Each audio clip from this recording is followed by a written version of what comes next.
दोस्तों आप पवन सिंह के गाने को सुनते हैं और इन्जॉय करते हैं और उनके गानों को इतना ज़्यादा पसंद भी किया जाता है क्योंकि उनके गाने अच्छे होते हैं। तो इतना अच्छा गाना कितने दिन में बन के तैयार होता है, कितनी मेहनत लगती है, इसके बारे में आपने कभी सोचा है? साथ ही साथ दोस्तों हम आपको ये बताएंगे इस वीडियो में कि इस गाने को बनने में कितना टाइम लगता है, मतलब एक गाना कितने में बनता है पवन सिंह का और उसको कितने दिन में बना के तैयार किया जाता है और तब आप लोगों के बीच में 3 से 4 मिनट का गाना सुनने को मिलता है। तो दोस्तों सारी बात इस वीडियो में आपको बताएंगे, लेकिन उससे पहले अगर आप पवन सिंह को पसंद करते हैं तो पवन सिंह के लिए आप इस चैनल को सब्सक्राइब जरूर कर दें और वीडियो में आगे बने रहें। दोस्तों सबसे पहले हम बात कर लेते हैं गाने की। दोस्तों गाना का प्रोसेसर कुछ ऐसा होता है कि गाना सबसे पहले दोस्तों लिखा जाता है।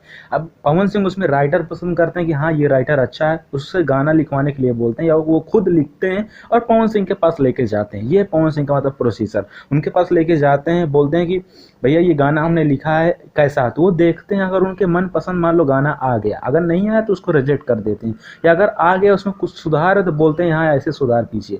अब गाना पसंद आने के बाद उस गाने का म्यूजिक तैयार किया जाता है। म्यूजिक बहुत ही अच्छी तरीके से तैयार किया जाता है, पूरा कंप्यूटराइज हो गया है, अब तो कंप्यूटर से पूरा तैयार किया जाता है। म्यूजिक तैयार होता है, अब म्यूजिक और गाना दोनों लिख के तैयार है। अब बात आई पवन सिंह, फिर दोस्तों पवन सिंह पहुंचते हैं स्टूडियो में।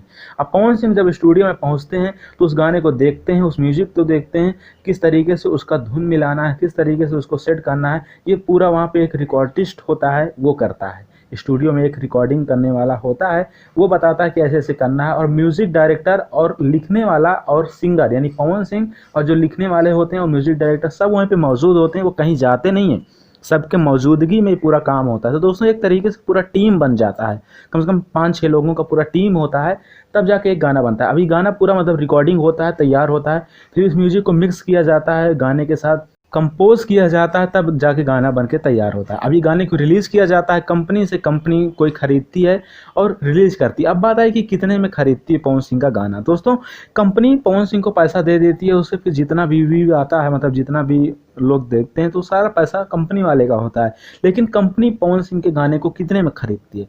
दोस्तों कंपनी अगर कोई पवन सिंह के गाने को खरीदती है, सब कुछ रेडी हो जाने के बाद देखती है हाँ गाना अच्छा है, वैसे भी पवन सिंह का नाम ही बहुत इतना बड़ा है तो उनके नाम से ही लोग खरीद लेते हैं कोई भी गाना आता है तो दोस्तों कंपनी उनको देती है 3 लाख रुपए।